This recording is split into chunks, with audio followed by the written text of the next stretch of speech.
আলোচনীখনৰ জন্ম দিলোঁ।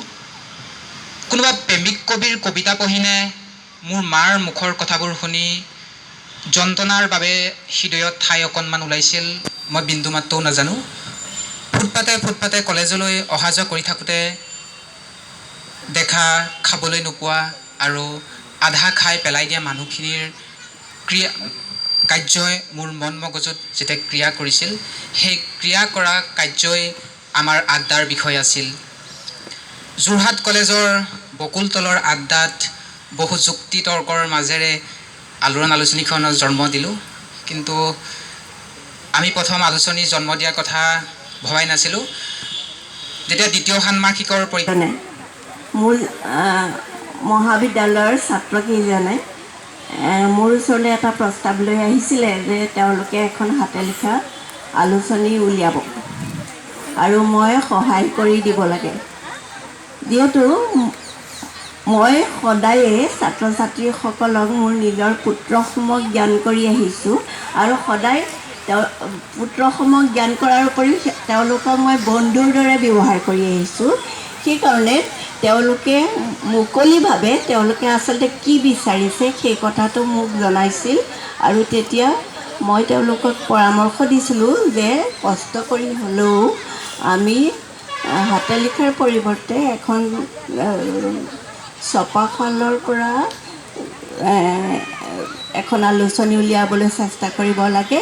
যি লাগে আৰ্থিক সাহাৰ্য ময়ো কৰিম আৰু সংগ্ৰহ কৰাটো মই সহায় কৰি দিম।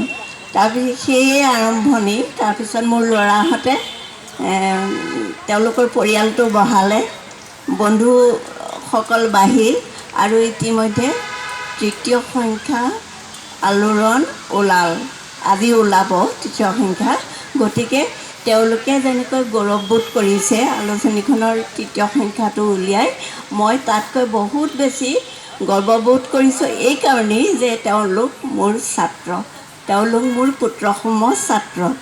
গতিকে আজি আপোনালোকক ইয়ালৈ মাতা হৈছে, আমন্ত্ৰণ কৰা হৈছে। আপোনালোকে এই অনুষ্ঠানটোলৈ আহিছে। মই আপোনালোকৰ পৰা মোৰ ল'ৰাহঁতলৈ আশীৰ্বাদ বিচাৰিম। আপোনালোকে আশীৰ্বাদ কৰিব যাতে ল'ৰাহঁতৰ এই মানসিকতাটো অটুট থাকে আৰু আলোড়নে আজিকালি যিহেতু এখন আলোচনী বৰ্তাই ৰখাটো, নিয়মিতভাৱে উলিয়াই ৰখাটো অতি কষ্টসাধ্য, কাৰণ পাঠকৰ সংখ্যা দ্ৰুতভাৱে কমিছে। আমি সেই কথা সকলোৱে জানো। আজিকালি ল'ৰা ছোৱালীয়ে, যুৱ প্ৰজন্মই অসমীয়া আলোচনী নপঢ়ে, বহুতেই নপঢ়ে। এইটো অপ্ৰিয় হ'লেও সত্য কথা। গতিকে এনে অৱস্থাত য'ত পাঠক প্ৰকাশক নহয়, পাঠকক লৈ সমস্যা আছে, গতিকে তেনে অৱস্থাত আলোড়নখন জীয়াই ৰখাটো এটা প্ৰত্যাহ্বান। গতিকে আপোনালোকে আশীৰ্বাদ কৰিব, শুভকামনা ৰাখিব যাতে আমাৰ ল'ৰাহঁতে এই আলোচনীখন সদায় দিনৰ কাৰণে জীৱিত মানে মৰি মৰি জীয়াই থকা নহয়, জীয়াই ৰাখিব পাৰে। গতিকে মই ইয়াকে ক'লোঁ। নাহৰ ফুলাৰ বতৰতে মোৰ পাখি লাহি মনৰ মাজত কোনে আহি আজি গগনা বজাই। নাহৰ ফুলাৰ বতৰতে মোৰ পাখি লাহি মনৰ মাজত কোনে আহি আজি গগনা বজাই। হালধি বাহে সুগন্ধি সনা চিকুণ কোমল দেহৰ ভাজত কিহে জানো পীৰে পীৰাই যায়। নাহৰ ফুলাৰ বতৰতে মোৰ পাখি লাহি মনৰ মাজত কোনে আহি আজি গগনা বজায়।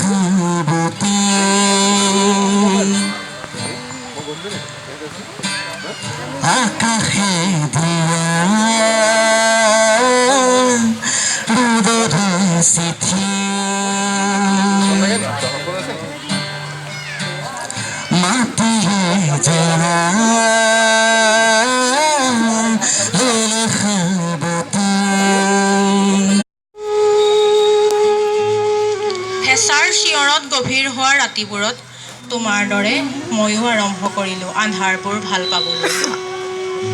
কিন্তু কেতিয়াবা ভয় লাগে, কাৰণ ৰাতিৰ আন্ধাৰ গমগমীয়া চোৰ মাতালৰ সং। মোৰ ভাল লগা কবিৰ কবিতাটি পোহৰতকৈ এন্ধাৰ ফালে মোৰ ডায়েৰীৰ পৃষ্ঠা শুৱনি কৰিলে। আছোন খিৰিকীৰ কাষৰ উন্মুক্ত বিচনাখনত বহি ভাৱনাৰ সাগৰত উপঙি থকা নিশাচৰ কবিসকল এতিয়াওচোন সাৰে আছে। হেৰা কবি, লেমৰ পোহৰটো আৰু অলপ বঢ়াই লোৱা। ভাৱত বিভোৰ কবিয়ে নিজেও নাজানে আন্ধাৰৰ গতি কেনে। আকাশৰ ঠিকনা বিচাৰি থাকোঁতে দেখিলোঁ জোনটোওচোন সাৰে আছে। গোপন ৰাতিৰ ফুচফুচনি আৰু সেউজীয়া একোটা গান এতিয়াও সাৰে আছে। গোজ হৈ পেলাই বৰ্তমান বৃক্ষৰূপলৈ পৰিণত হ'ব খুজিছে। আমাৰ আন্তৰিক ধন্যবাদ আছে আলোড়নলৈ। অংকুৰৰ লগত মোৰ যথেষ্ট ঘনিষ্ঠ, তাক চিনি পাওঁ, খুব ভাল ল'ৰা। আৰু অংকুৰৰ লগতে যিকেইজন ল'ৰা ছোৱালীয়ে ছাত্ৰ ছাত্ৰীয়ে এই কাম কৰি আছে, খুব নিষ্ঠাৰে কৰি আছে, এইটো মন কৰিছোঁ। আমি আশা কৰিম যে তেওঁলোকে নিজৰ লক্ষ্যত আগবাঢ়ি যাওক। পাহৰা গীতৰ সুৰে আজি জগালেহি যৌৱন কিয় বাৰু প্ৰীতি সুবাসে ধুৱাই দিলেহি মোৰে উদাসী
hasi sido